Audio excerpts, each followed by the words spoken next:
ركز معايا.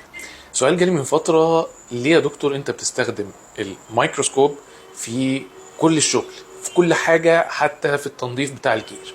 ببساطة كده، الميكروسكوب ده أداة للتكبير، يعني الحاجة اللي طولها ملي أنا أقدر أشوفها لغاية 2 سنتي ونص تقريبا. فبالتالي أنا أقدر أشوف كل التفاصيل بشكل واضح جدا، أقدر أشوف كل المشاكل، كل العيوب بشكل واضح جدا، وأقدر أشوف حاجات أنا مستحيل أشوفها بعيني المجردة. فبالتالي استخدام الميكروسكوب بقت حاجة ضرورية جدا في شغلي اليومي، عشان أقدر أشوف كل التفاصيل وأقدر أطلع أحسن جودة ممكنة للشغل بتاعي.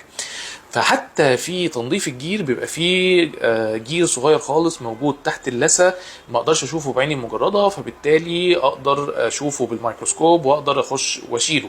فاستخدام الميكروسكوب بيفرق كتير جدا، عشان انا اقدر اشوف كل المشاكل المستحيل اشوفها بعيني المجرده، واقدر احلها بشكل اسهل وبشكل ادق بمراحل. عشان كده بنستخدم الميكروسكوب في كل الاجراءات بتاعتنا في العياده. وانا دكتور محمد نجيب زياده، وده مركز ماسك طب الاسنان. لو عندك اي اسئله سيبها لي في الكومنتس ونجاوب عليها باذن الله. سلام.